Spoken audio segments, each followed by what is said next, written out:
क्या कोई पत्नी अपने ही पति की हत्या कर उसकी लाश को घर के बाथरूम में दफना सकती है और फिर उसी के ऊपर टाइल्स लगवाकर 45 दिनों तक लापता होने का नाटक कर सकती है?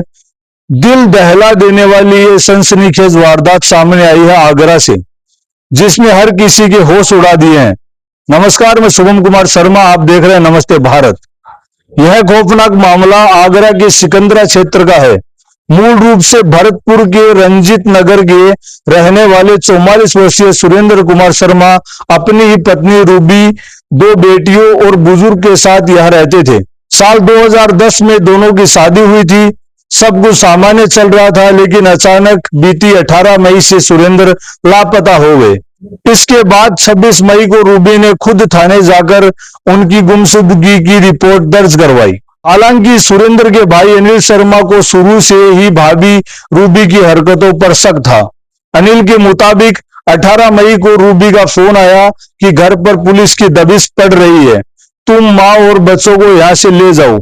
अनिल उन्हें अपने घर ले गए।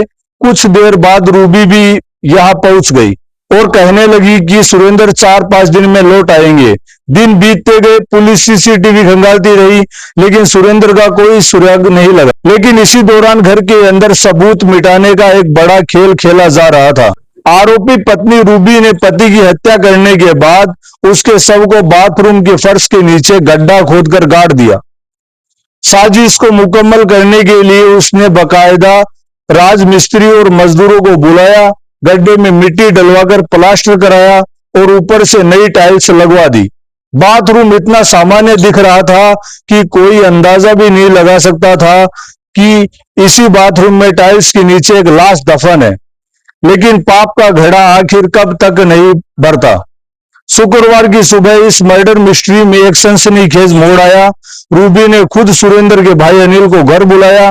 जब अनिल ने कड़ाई से सुरेंद्र के बारे में पूछा तो रूबी टूट गई और रोते हुए कहा कि उसने सुरेंद्र को मारकर बाथरूम में दफना दिया है।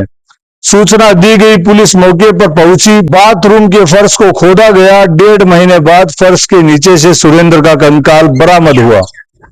परिजनों के अनुसार सुरेंद्र कोई काम नहीं करता था और उन्हें शराब पीने की लत थी, जिसे लेकर पति पत्नी में अक्सर झगड़ा होता था। फिलहाल पुलिस ने आरोपी पत्नी को हिरासत में ले लिया है। पुलिस का मानना है कि इतनी बड़ी वारदात को महिला अकेले अंजाम नहीं दे सकती, इसलिए इस बात की भी जांच की जा रही है कि इस खूनी खेल में कोई और भी शामिल था या नहीं। इस खौफनाक हत्याकांड पर आपकी क्या राय है?